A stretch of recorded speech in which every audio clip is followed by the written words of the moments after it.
Live from Studio A on the Ohlone Fremont campus, this is Ohlone Tri-City News, featuring stories about our neighbors in Fremont, Newark, and Union City. Good evening, I'm Rebecca Twyman. And I'm Armando Galan. Welcome to Ohlone Tri-City News for Wednesday, November 23rd, 2022. Happy Thanksgiving, and now the news. On November 15th, 24-year-old Union City resident Zain Qureshi was charged with 4 felony counts after an attempted robbery this previous Friday. Around 1:18 p.m. on November 12th, Fremont police responded to reports of a shooting in an attempted robbery near School Street and Bodley Avenue. Fremont police responded to the scene and provided emergency aid to the victim, who was later transported to a local hospital and is expected to survive. Witnesses reported seeing the suspect flee in a vehicle heading south on Mission Boulevard, and Fremont police were able to locate the vehicle and engage in a pursuit after they fled from police. The pursuit ended when the suspect crashed into a building near Ohlone College, and Qureshi was taken into custody after attempting to flee on foot. The firearm suspected to have been used in the crime was also located.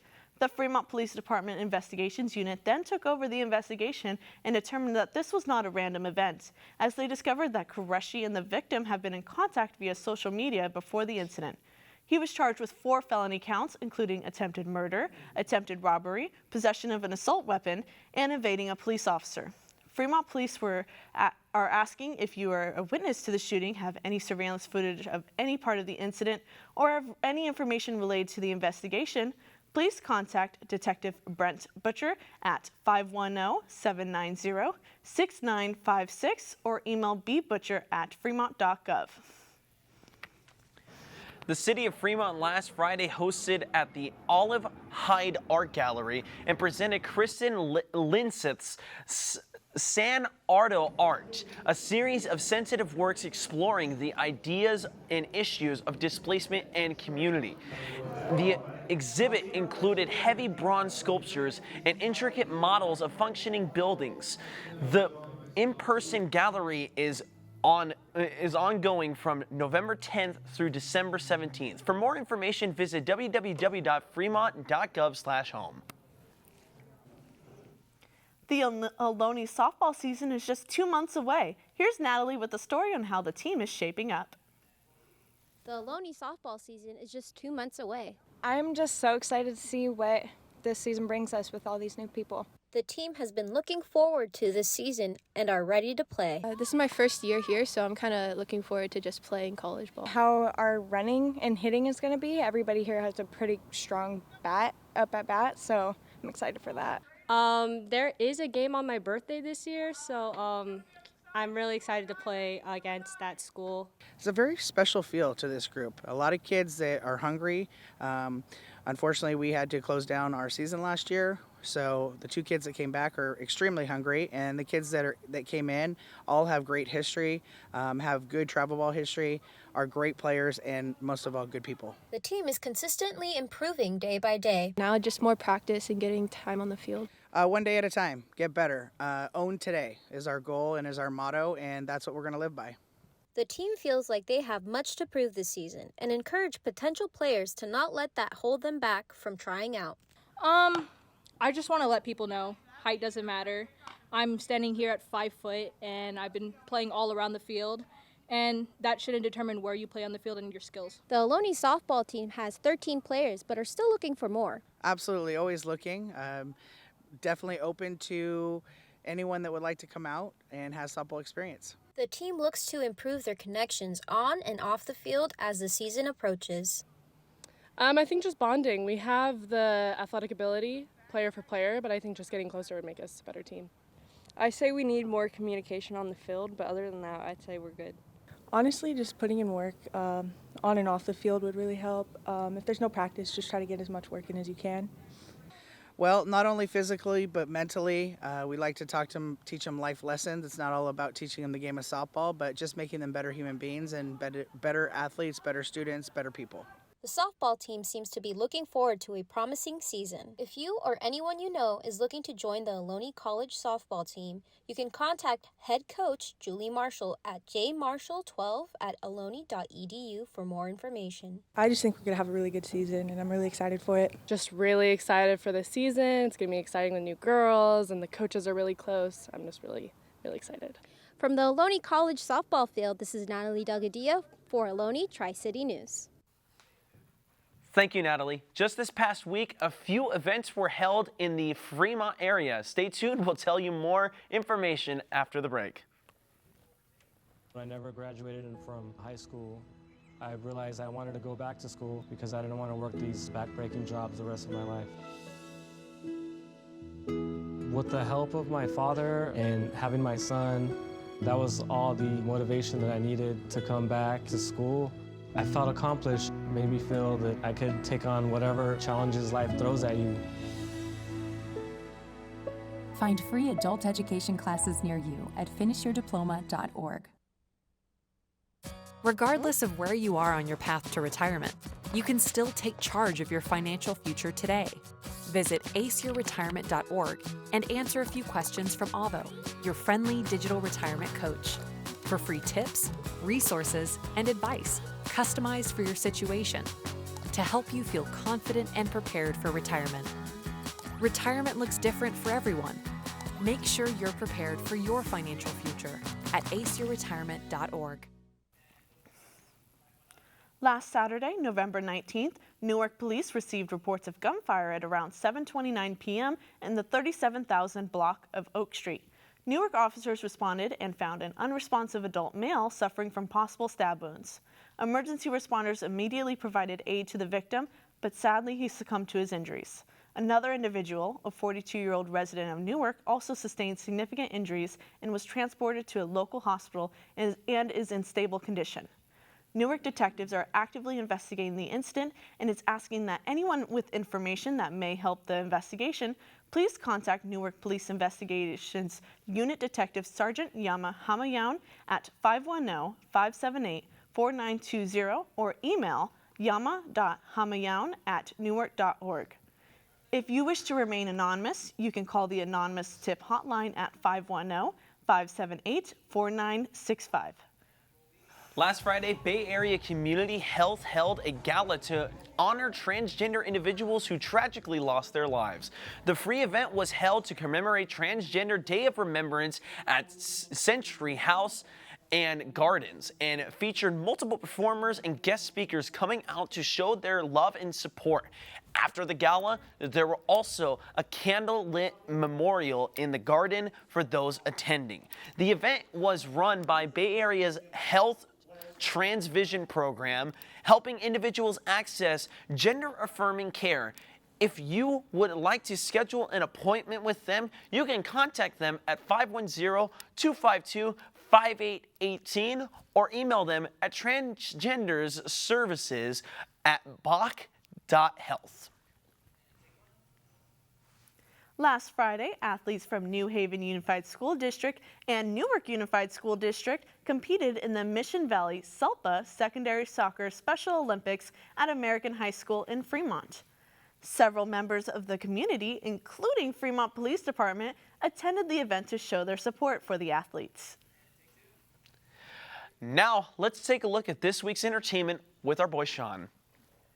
Thanks, Armando. The annual American Music Awards just took place last Sunday, and Taylor Swift came in first in all 6 of her nominated categories, including Artist of the Year, Favorite Female Pop Artist, and Favorite Pop Album for her Red, Taylor's Version album. Famous artist and rapper Ice Cube lost his chance for a $9 million film job because he refused to get the COVID vaccine shot. He explained on a new episode of the $1 Million Worth of Game podcast that he didn't want to get the jab, and he showed clear irritation towards the COVID vaccine. Ice Cube claims that the company removed the offer once he told them he wouldn't be getting the shot. During the podcast, one of the hosts asked if Ice Cube would leave Hollywood. Ice Cube responded saying, "I'm working on it. I got a lot of things up my sleeves." Last week, I talked about the newly released Nintendo Switch game, Pokemon Scarlet and Violet. Since the release, fans have complained greatly on the many bugs and performance issues. Because of this, Nintendo has allowed customers to get refunds for their purchases of the game. Fans are hoping for Nintendo to resolve these issues soon so they can enjoy the game they've been looking forward to playing for the past few months. That's it for entertainment this week. Back to you, Rebecca. Thanks, Sean. It's really too bad that the game didn't turn out better for the launch. Traveling for Thanksgiving? Well, what can you do to stay safe this holiday season? Find out more after the break. To Sofia and Gabriel. Even though these old knees can't follow on your adventure to the forest today, these flowers represent my love. These stitches and threads join us together. And wherever you see a flower, a bird, a beautiful tree, know that my love is with you. Make the forest part of your story at a park near you. Find one at discovertheforest.org.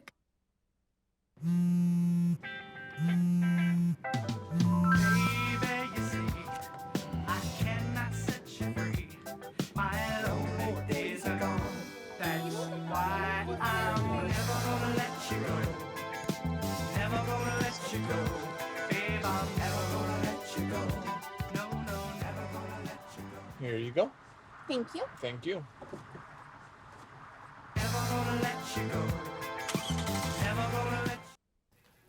The Newark Police Department urges people traveling for Thanksgiving holiday to buckle up. The life you save may be your own. Last year, there were 34 highway deaths during the Thanksgiving holiday. 14 died because they were not wearing seatbelts. During the period from today through Sunday, the Newark Police Department will be conducting inspections to ensure that people and children are buckling up. This Newark Police Department safety program is a grant from the California Office of Traffic Safety through the National Highway Traffic Safety Administration. Here's Charles with a story about the Fremont Indians Community's Cali Festival. October 8th, the Fremont Indian community celebrated the Kali Durga Festival at the Newark Pavilion. The festival is sponsored by Sanskriti, a Fremont nonprofit cultural organization. The festival reenacts the Indian goddess Kali's struggle to destroy an evil demon and protect humanity. The priest recites prayers and presents various offerings to the goddess. After the offerings, prasad or holy food is served as a blessing from Kali. At the end of the ceremony, women dance, waving smoking clay pots. It's a cleansing ritual to clear the air of all bad things. It is a day of celebration for the worshipers to receive the blessings of the goddess. I am Charles Bolton, reporting for Ohlone Tri-City News. Thank you, Charles. Now let's take a look at this week's weather with Natalie. Good evening, everyone. Highs for today, it is 51 in San Francisco, 56 in Fremont, and 52 in San Jose. Lows tonight is 51 in San Francisco, 56 in Fremont, and 52 in San Jose. Highs for tomorrow, it's looking a little warm. 68 in San Francisco, 72 in Fremont, and 72 in San Jose. 5-day forecast, it is looking pretty sunny on Thursday, which is Thanksgiving, perfect. Friday, it's looking a little cloudy. Saturday and Sunday will be warm and sunny. Monday is looking a little cloudy as well. Gobble, gobble your way into Thanksgiving. Back to you, Rebecca. Thanks, Natalie. It's nice that it's going to be a little sunny tomorrow for Thanksgiving. A family favorite returns to Fremont to celebrate the holiday season. We'll tell you more information after the break.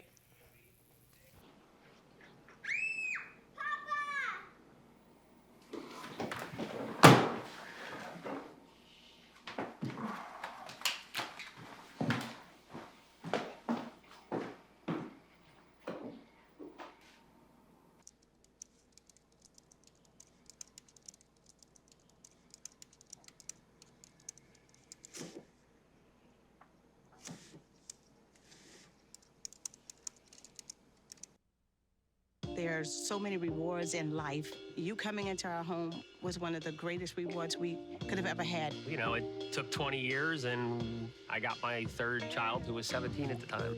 It's so cool to watch the adult that you've become, and you really have done as much for us as you think we've done for you.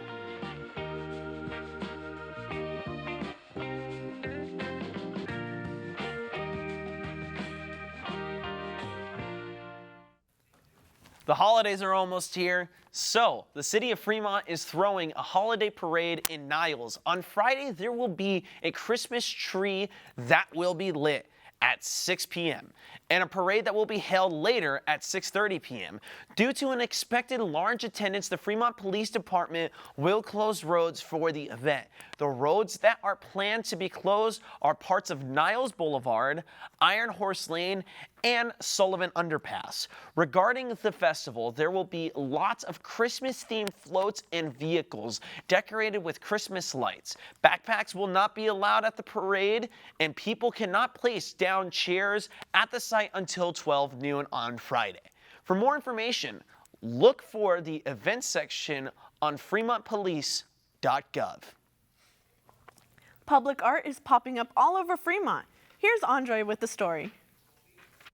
Fremont is full of public art scattered throughout the city. These installations are all made by different artists from various backgrounds.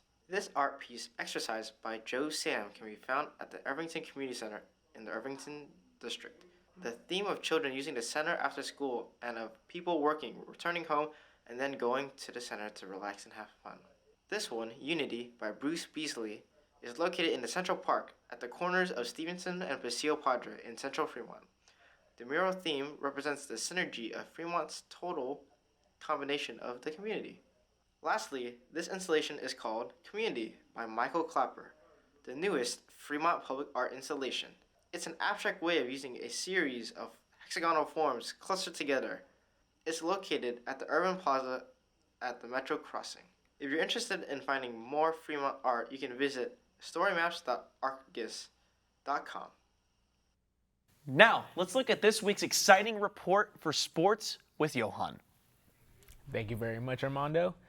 The Ohlone women's basketball team had a pretty busy week, playing 3 games in a 6-day stretch. In their first game, the Lady Renegades matched up against Los Mandados College, and in a high-scoring thriller, the Renegades took the defeat with a close score of 71-63. Tough loss for the Lady Renegades. They were out-rebounded by 9, and they turned the ball over 25 times. But overall, a great effort by this Ohlone team. Number 1, Dana Puente showed out in this game, scoring 14 points and having a season high in assists with 7. Number 23, Naomi Lokusang, continues to have an impressive season so far with another double-double game, scoring 12 points and 10 rebounds. These Lady Renegades look to get back into the win column when it took on Sacramento City College last Saturday. And folks, it wasn't even close. The Renegades blew them out with a score of 71-44. They dominated in all facets of the game. They out-rebounded Sac City College 50-30, and the Renegades shot 44% from the three-point line. Number 15, Diana Kramer led the team in scoring with 16 points, and number 60, Ashley Emmanuel, had a double-double, scoring 10 points and grabbing 11 rebounds. And finally, yesterday, the Lady Renegades hosted Gavilan College, looking to even their record for the season, and Ohlone made it 2 in a row as they ran Gavilan College out of the gym. A great offensive night for the Renegades as they lit them up with 73 points and 27 points. And the record is now 4-4, and they will be taking on Rio Honda on the 1st of December. Now let's transition to the Ohlone men's basketball team. The Renegades played twice last week, looking to keep their undefeated season intact.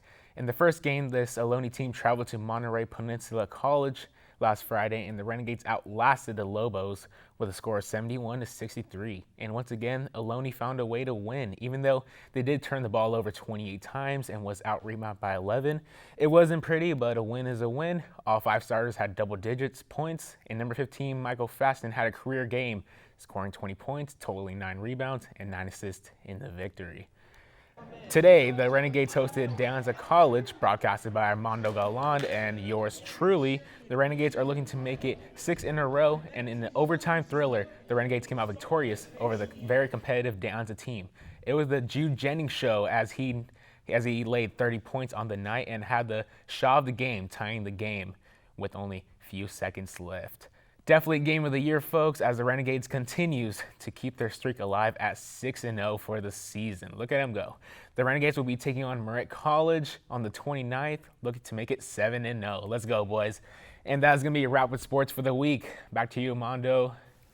Man, Jude Jennings is something special, and that basketball team is something special, too. It was, man, I look forward to they what were they do very, this year. very close to losing their undefeated season today. That's going to do it for Ohlone Tri-City News. Thank you from all of us here at the studio. Have a wonderful Thanksgiving. Goodbye.